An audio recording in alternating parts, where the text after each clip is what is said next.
Hi, this is Reynold. Alam mo ba sa LiveGood, pag nag-order ka ng products, magkakaroon ka ng tracking number para matrack mo kung nasa na yung na, product na binili mo. Makikita mo to sa website, sa dashboard mo. Pakita ko sa iyo, sandali, stay tuned.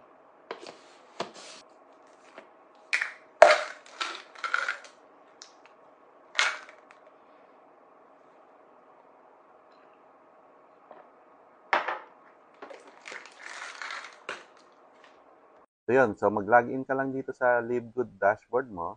Tapos click mo lang to, itong hamburger menu, no? Yung 3 lines. Tapos click mo yung order history. Ayan. Ito yung pinaka-latest order ko. Ayan. I-click ko lang yung tracking. Under tracking, yung nakalagay link. Clickable yan. Click mo lang. Ayan. Dito makikita mo